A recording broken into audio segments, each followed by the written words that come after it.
런던에서 10년 넘게 경찰로 일한 그가 한국에 발을 디딘 첫날, 호주머니 속 지갑을 꼭 움켜쥐며 주변을 경계했습니다. 낯선 아시아 도시에서 방심하면 위험해라는 생각이 머릿속을 가득 채웠죠. 하지만 어느 날 분비는 전통시장에서 목격한 한 장면이 그의 모든 생각을 뒤바꿔 놓았습니다. 떨어진 지갑을 주인에게 돌려주는 낯선 이들, 3번 확인하지 않아도 깊이 잠들 수 있는 밤, 그리고 40이 넘은 서양인이 배우게 된 K-팝 댄스까지. 과연 무엇이 그를 이토록 변화시켰을까요? 오늘은 한 외국인의 눈으로 바라본 한국의 안전함과 따스함, 그리고 예상치 못한 곳에서 찾은 치유의 여정을 함께 살펴보겠습니다. 아침 햇살이 창문으로 비치고 있었어요. 저는 마야의 편지를 멍하니 바라보고 있었죠. 제 딸이 한국의 학교에 합격했다니. 그것도 지도에서 간신히 찾을 수 있는 동양 어딘가의 작은 나라의 말이죠. 딸아이가 그렇게 먼 곳에 가고 싶어 한다니 정말 믿기지 않았어요. 런던에서 경찰관으로 22년 동안 일하다 보니 저는 어디에서나 위험을 보게 됐어요. 특히 작년에 겪었던 정말 끔찍한 사건 이후로 이런 성향이 더 심해졌죠. 그 사건은 저에게 악몽까지 남겼어요. 부엌 테이블에 앉아 있었어요. 손에는 그 편지를 들고 있었고 컵 속의 커피는 식어가고 있었죠. 몇 달 동안 잠을 제대로 자지 못했어요. 눈을 감을 때마다 과거 사건들의 현장이 떠올랐거든요. 상사는 휴가를 좀 내라고 제안했지만 집에서 혼자 생각에 잠겨 있는 것도 별 도움이 되지 않고 있었어요. 엄마 정말 멋진 기회라고요. 마야가 눈을 반짝이며 부엌으로 들어왔어요. 한국은 엄마가 생각하는 그런 곳이 아니에요. 엄청 발전한 나라고 세계에서 인터넷이 제일 빠르대요. 길거리 어디서나 와이파이가 터진다니까요. 18살 된 딸을 바라봤어요. 마야는 제 검은 머리카락을 닮았지만 눈은 아빠의 따뜻한 눈을 닮았어요. 아빠가 5년 전에 떠난 후 우리는 둘이서만 지내왔죠. 딸이 그렇게 먼 곳으로 간다는 생각에 가슴이 철렁 내려앉는 느낌이었어요. 글쎄 마야, 지구 반대편이잖아. 게다가 북한이랑 바로 붙어있는 곳 아니야? 그 걱정되는 마음을 숨기지 않고 말했어요. 한국이 그렇게 좋다는 건 TV에서나 보는 거지 실제론 어떤지 모르잖아. 마야가 한숨을 쉬었어요. 엄마, 남한은 북한이랑 완전히 달라요. 전쟁은 70년 전 이야기고 지금 서울은 세계에서 가장 안전한 대도시 중 하나래요. 밤 늦게 여자 혼자 돌아다녀도 전혀 문제 없을 정도로요. 거기다 음식도 건강에 좋고 맛있대요. K-팝도 있고 K-드라마도 있고. 딸의 말을 믿고 싶었지만 수년간 인간의 최악의 모습을 봐온 터라 쉽지 않았어요. 지난주 제 치료사인 파텔 박사가 한 말이 계속 머릿속에 맴돌고 있었어요. 트라우마 후에는 때로 완전히 다른 환경으로의 변화가 마음을 치유하는 데 도움이 될 수 있어요. 어쩌면 그 말이 맞을지도 모르겠다는 생각이 들었어요. 런던은 기억으로 무거웠어요. 모든 길모퉁이는 어떤 사건을 떠올리게 했고 모든 사이렌 소리에 저는 깜짝 놀라곤 했죠. 다시 마야를 바라봤어요. 딸은 이런 기회를 누릴 자격이 있었어요. 그리고 어쩌면 저도 변화가 필요한지도 모르겠다는 생각이 들었죠. 마야가 그렇게 열정적으로 말하는 한국이 문득 궁금해지기 시작했어요. 내가 너랑 같이 가면 어떨까? 저도 놀랄 정도로 제 입에서 말이 튀어나왔어요. 내가 휴직을 길게 낼 수 있어. 내 학교 근처에 아파트를 구해서 지내볼 수도 있고. 마야의 얼굴이 환하게 밝아졌다가 이내 놀란 표정을 지었어요. 정말요? 엄마가 런던을 떠난다고요? 근데 일은 어떡해요? 안식 휴가를 낼 수 있어. 그 생각이 점점 더 굳어지고 있었어요. 이렇게 오랫동안 열심히 일했으니 당연히 받을 자격이 있지. 완전히 다른 나라로 간다는 생각에 두려움이 밀려왔어요. 하지만 여기 있으면서 계속 기억과 두려움에 빠져 지내는 게 더 나쁠지도 모른다는 생각이 들었죠. 그날 밤 상사에게 전화해서 6개월 휴가를 요청했어요. 그리고 서울행 비행기를 찾아보는데 두려움과 또 다른 감정이 섞여 심장이 빠르게 뛰고 있었어요. 어쩌면 희망일까요? 오랫동안 희망을 느끼지 못했거든요. 일주일 후 짐을 싸면서도 이게 맞는 결정인지 계속 고민하고 있었어요. 하지만 마야가 거실에서 K-팝 음악에 맞춰 춤추는 모습을 보니 몇 달 만에 정말 행복해 보였어요. 호기심에 인터넷으로 서울 사진을 찾아봤는데 제 상상과는 완전히 달랐어요. 네온 불빛으로 빛나는 현대적인 고층 빌딩들, 첨단 기술의 도시였죠. 한국 드라마에서 본 것처럼 아름다운 풍경도 있고 전통과 현대가 공존하는 독특한 모습이 신기했어요. 어쩌면, 정말 어쩌면 이 여정이 우리 둘 다에게 필요한 것일지도 모르겠다는 생각이 들었죠. 모험을 떠나는 것이 아니에요. 딸을 안전하게 지키기 위해 따라가는 거예요. 엄마들이 하는 일이죠. 형사들이 하는 일이고요. 우리는 보호하고 지켜보고 돌봐요. 하지만 마음 깊은 곳에서는 언어도 모르고 문화도 다른 이 새로운 곳에서 누가 저를 제 두려움으로부터 보호해줄지 궁금했어요. 그래도 찾아본 서울의 모습은 제 예상보다 훨씬 안전하고 발전된 것 같았어요. 한국 관광 사이트에서는 외국인들을 위한 다양한 프로그램도 있다고 했고요. 옷을 개서 조심스럽게 여행 가방에 넣는 제 손이 여전히 떨리고 있었지만 마음 한구석에서는 새로운 시작에 대한 설렘도 조금씩 자라나고 있었어요. 비행기가 인천공항에 착륙하면서 살짝 흔들렸어요.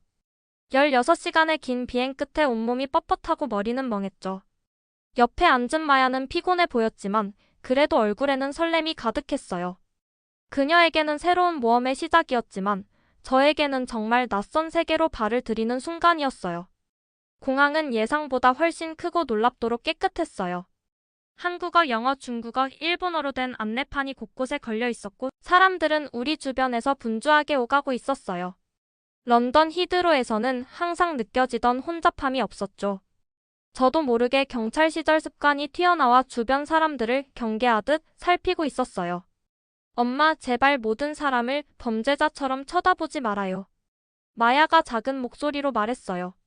그제야 제가 사람들의 손과 얼굴을 살피고 숨겨진 무기가 있는지 확인하고 있었다는 걸 깨달았어요. 어깨에 힘을 빼려고 의식적으로 노력했죠.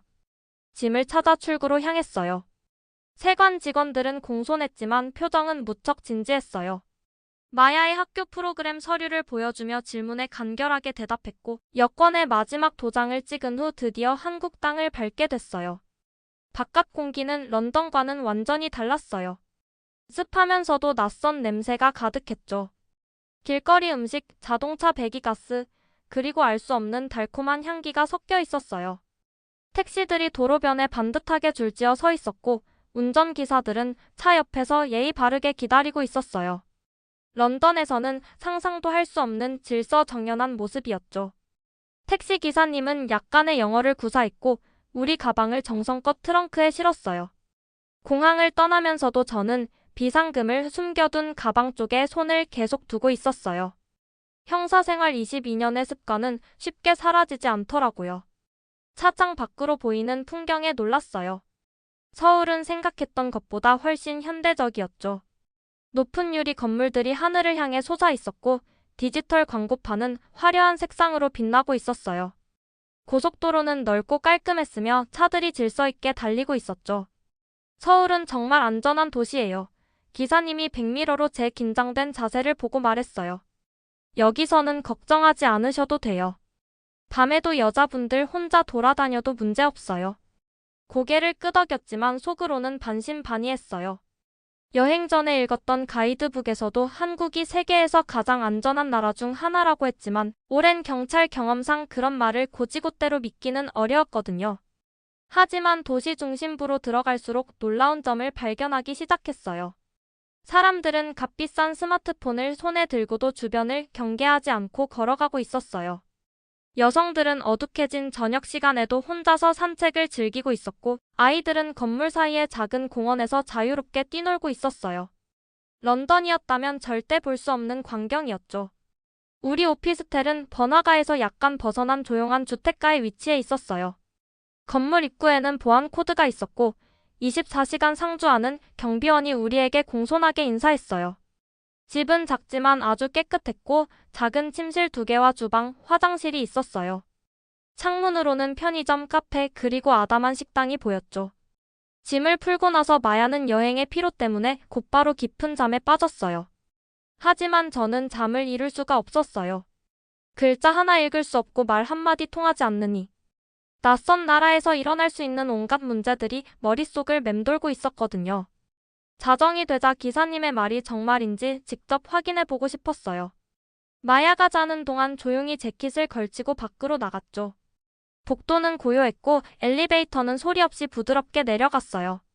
밖은 밝은 조명이 거리를 환하게 비추고 있었고 한밤중인데도 여전히 사람들이 오가고 있었어요.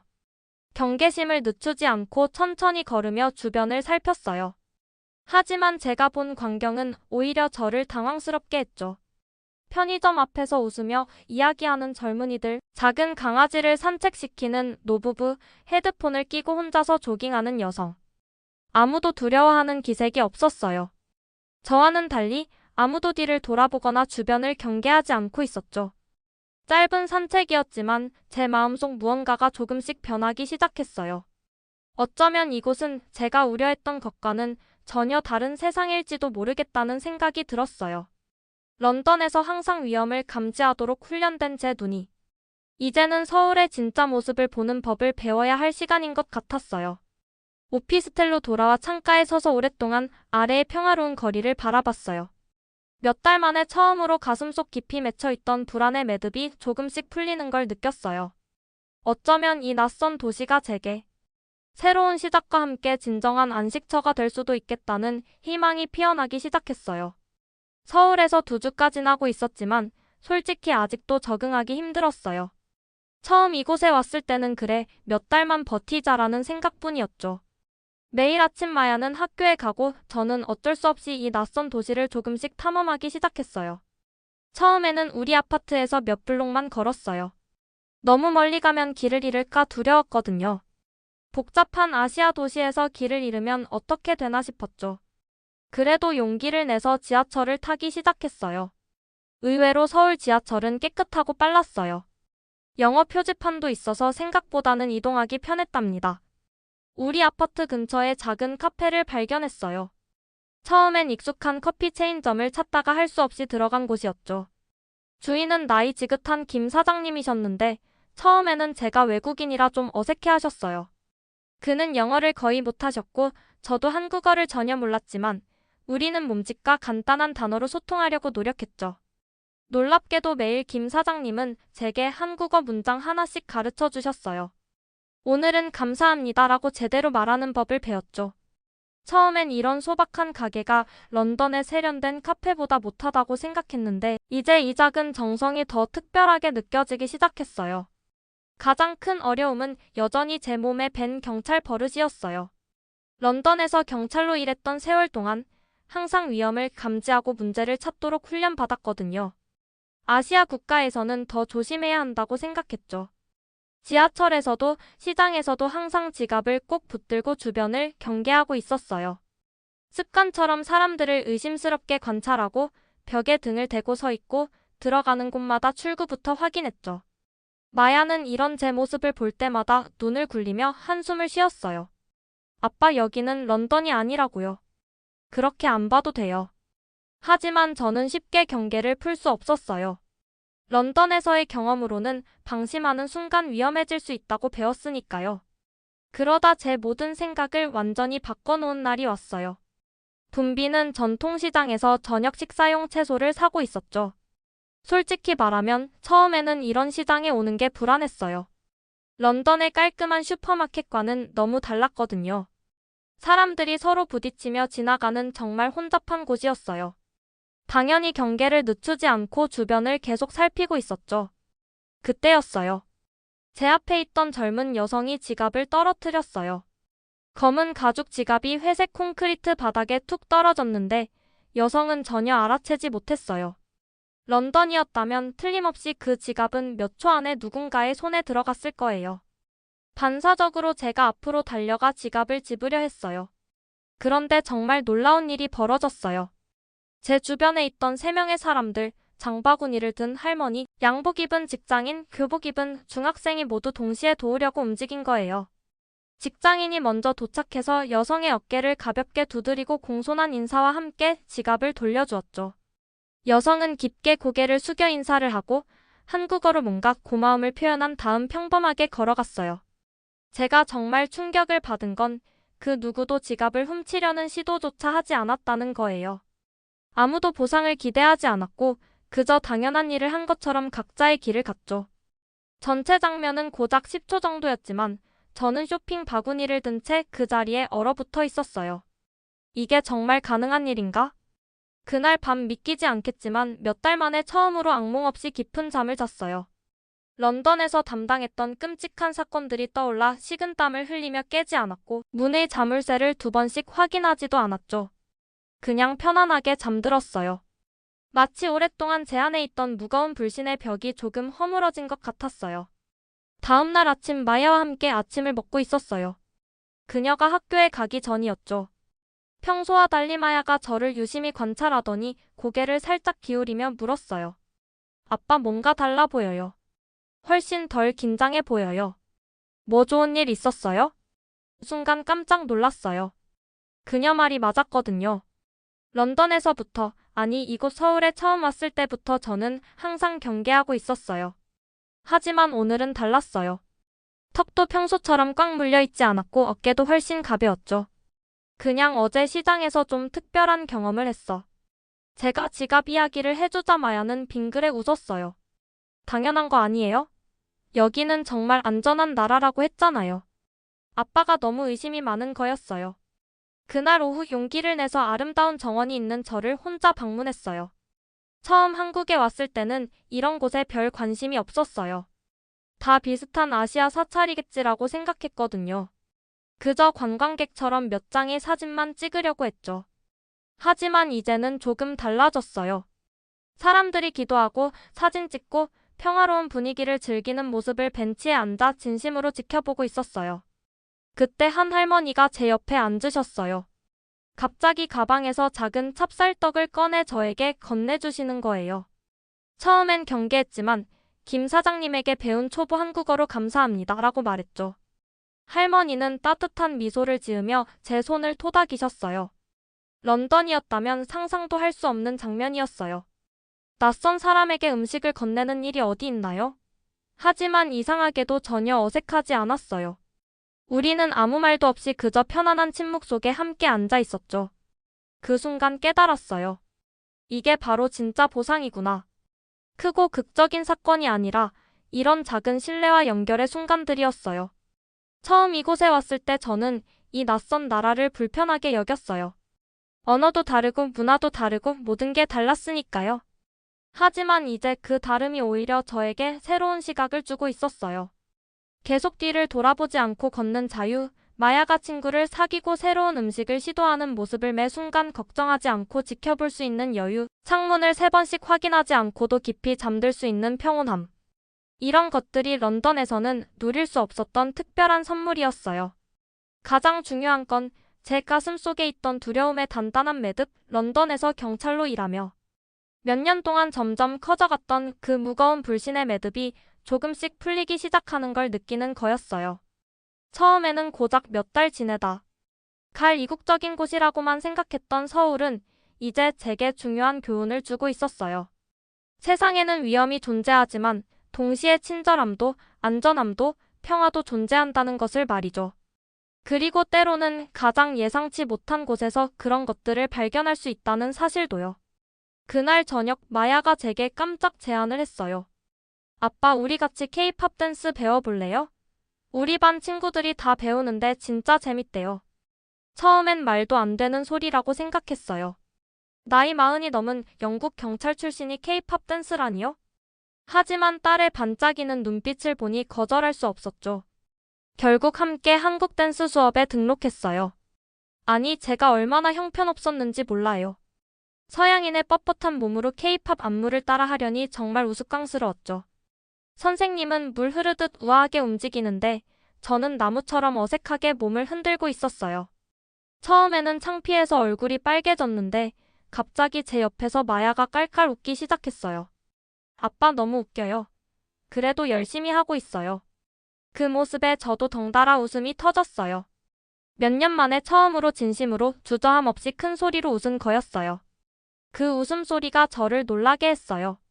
오랫동안 사용하지 않아 녹슬었지만 가슴 깊은 곳에서 우러나오는 진짜 웃음이었죠. 그 순간 서울의 작은 댄스 스튜디오에서 처음에는 무시했던 이 도시, 이 나라에서 제가 영원히 잃어버렸다고 생각했던 감정을 다시 찾았어요. 바로 순수한 기쁨이었습니다. 그리고 이제야 깨달았어요. 진정한 치유는 제가 가장 예상치 못했던 곳에서 찾아왔다는 것을요. 서울에서의 6개월이 거의 끝나가고 있었어요. 시간이 정말 빨리 흘러갔죠. 처음 이곳에 왔을 때는 선진국인 영국에서 온 제가 왜 아시아의 작은 나라에 와야 하는지 이해할 수 없었어요. 낯선 한글 간판들, 이해할 수 없는 언어, 너무 매운 음식, 모든 것이 불편하게 느껴졌죠. 런던에 있는 제 상사는 매주 이메일을 보내며 언제 돌아오냐고 물어보고 있었어요. 영국 경찰청에는 네가 필요해라는 말도 잊지 않았죠. 제 휴가도 곧 끝나가고 있었고 마야의 학교 교환 프로그램도 마무리되고 있었어요. 우리는 미래에 대한 결정을 내려야 했어요. 5개월 전만 해도 런던으로 돌아간다는 생각이 당연하게 느껴졌어요. 그곳은 제가 알고 있는 곳이었으니까요. 형사로서의 제 직업, 우리의 작은 아파트, 눈을 감고도 찾아갈 수 있는 거리들. 하지만 이제는 돌아간다는 생각이 왠지 모를 슬픔으로 가슴을 채우고 있었어요. 저는 작은 발코니에 앉아 서울의 석양을 바라보고 있었어요. 도시는 부드러운 분홍색과 주황색으로 빛나고 있었죠. 처음엔 이 도시가 너무 시끄럽고 복잡하다고만 생각했었는데 이제는 그 활기와 질서가 매력적으로 다가오고 있었어요. 아래에서는 사람들이 퇴근하고 있었어요. 한 어머니가 아이의 손을 꼭 잡고 걸어가고 있었고 교복 입은 학생들이 함께 웃으며 지나가고 있었어요. 노인 한 분이 작은 강아지를 정성스레 산책시키고 있었죠. 처음엔 낯설게만 느껴졌던 이 풍경이 이제는 정겹게 느껴지고 있었어요. 마야가 우리가 좋아하게 된 한국 음식인 비빔밥 2그릇을 들고 발코니로 나왔어요. 고추장의 매콤한 향과 참기름의 고소한 냄새가 코끝을 자극하고 있었죠. 처음에는 이런 음식이 너무 맵고 향이 강하다고 생각했는데 이제는 하루도 먹지 않으면 뭔가 허전한 느낌이 들 정도였어요. 우리는 조용히 먹으며 하늘이 색을 바꾸는 것을 지켜보고 있었어요. 여기 남을 수도 있잖아요. 마야가 침묵을 깨며 조용히 말했어요. 그녀는 저를 바라보지 않고 계속 비빔밥을 먹고 있었지만 목소리에서 희망이 느껴지고 있었어요. 런던에서의 제 직업에 대해 생각했어요. 범죄 현장들, 끝없는 보고서들, 매일 밤 저를 따라오던 어둠. 몇 주 동안 악몽을 꾸지 않았다는 것도 생각났어요. 큰 소리에 더 이상 손이 떨리지 않는다는 것도요. 이제는 명동이나 동대문같이 붐비는 시장을 걸으면서도 공황 상태에 빠질 것 같은 느낌이 들지 않고 있었어요. 어떻게 그럴 수 있을까? 저는 몇 달 전처럼 바로 말도 안 되라고 말하지 않고 진지하게 물었어요. 마야는 눈을 반짝이며 계획을 설명하기 시작했어요. 여기서 고등학교를 마칠 수 있다고 했죠. 저는 영어를 가르칠 수 있고 많은 학원과 학교들이 원어민 영어 교사를 찾고 있다고 했어요. 한강이 보이는 아파트로 이사할 수도 있다고 했죠. 한국의 깨끗한 거리, 세계 최고 수준의 대중교통, 밤늦게도 안전하게 다닐 수 있는 환경, 그리고 우리가 만난 적 많은 이웃들에 대해서도 이야기했어요. 런던에선 상상도 못할 일이에요 라고 마야가 말했죠. 그녀는 정말 모든 것을 생각해놓고 있었어요. 예전에 저라면 이것이 왜 안 될지 모든 이유를 나열했을 거예요. 현실적인 문제들, 떠나게 될 경력, 잃게 될 연금. 영어만 통하는 내가 어떻게 한국에서 살아갈 수 있겠어? 하고 의심했을 거예요. 하지만 서울은 제가 예상하지 못한 방식으로 저를 변화시키고 있었어요. 이제 제가 여기서 찾은 것이 단지 안전함에 관한 것이 아니라는 걸 깨달았어요. 그것은 단지 생존하는 것이 아니라 다시 살아가는 법을 배우는 것이었죠. 런던에서 저는 그저 하루하루 버티고 있었어요. 기계처럼 움직이고 있었죠. 여기서는 단순한 것들을 즐기는 법을 다시 기억하게 됐어요. 갓 담근 김치의 상큼한 맛, 새벽에 들리는 종로의 종소리, 한강에서 즐기는 치맥, 이태원의 다양한 문화, 지하철에서 자리를 양보하는 젊은이들의 배려, 매일 새로운 한국어 표현을 배우는 즐거움. 이 모든 것들이 제 마음을 치유하고 있었어요. 처음에는 서울이 너무 낯설고 시끄럽고 복잡하다고만 생각했어요. 왜 모든 간판에 네온 사인이 있지? 왜 이렇게 다들 빨리 걸어? 왜 음식마다 빨간색이지? 하며 투덜거렸었죠. 하지만 가장 큰 교훈은 서울이 런던보다 더 좋다가 아니었어요.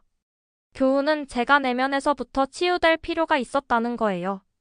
어디에서나 위험과 부정적인 것만 보도록 훈련된 제 눈은 아름다움도 다시 보는 법을 배워야 했던 거죠. 한번 해보자. 저는 마야만큼이나 스스로를 놀라게 하며 말했어요. 그녀의 눈이 커지더니 미소가 너무 환해져서 저절로 제 입가에도 미소가 번졌어요. 그날 밤 저는 런던에 있는 상사에게 서울에 머물기로 한 결정을 설명하는 이메일을 보냈어요. 제가 쓴 이메일 중 가장 무서웠지만 동시에 가장 자유로웠던 이메일이었죠. 수십 년 만에 처음으로 낯선 길을 선택하는 용기를 내고 있었어요.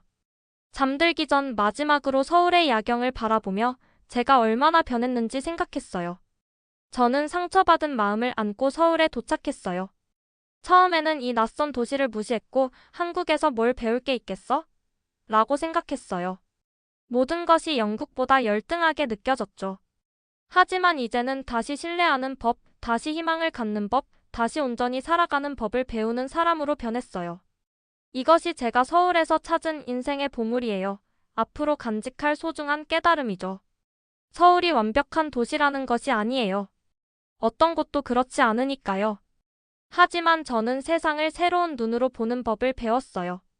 필요할 때 위험을 발견할 수 있지만 그보다 더 중요한 아름다움과 친절함, 그리고 가능성도 볼 수 있는 눈으로요. 내일 마야와 저는 새 아파트를 찾기 시작할 거예요. 우리는 여기서의 새 삶을 계획하기 시작할 거예요. 앞으로 도전이 있을 거라는 걸 알아요. 한국어를 제대로 배우는 것, 새 직장을 찾는 것, 김치찌개와 된장찌개 끓이는 법을 배우는 것, 이 한때 무시했던 나라를 진정한 우리 집으로 만드는 것. 6개월 전만 해도 상상도 못했던 일이에요. 하지만 수년 만에 처음으로 저는 다가올 일들이 두렵지 않아요. 이제 저는 서울에서의 새 삶을 시작할 준비가 되어 있어요. 한국이 저에게 가르쳐 준 것처럼 때로는 가장 예상치 못한 곳에서 가장 소중한 선물을 찾게 된다는 것을요. 시청해주셔서 감사합니다. 앞으로도 더 흥미롭고 특별한 이야기를 들고 찾아뵙겠습니다. 좋아요, 구독 부탁드립니다.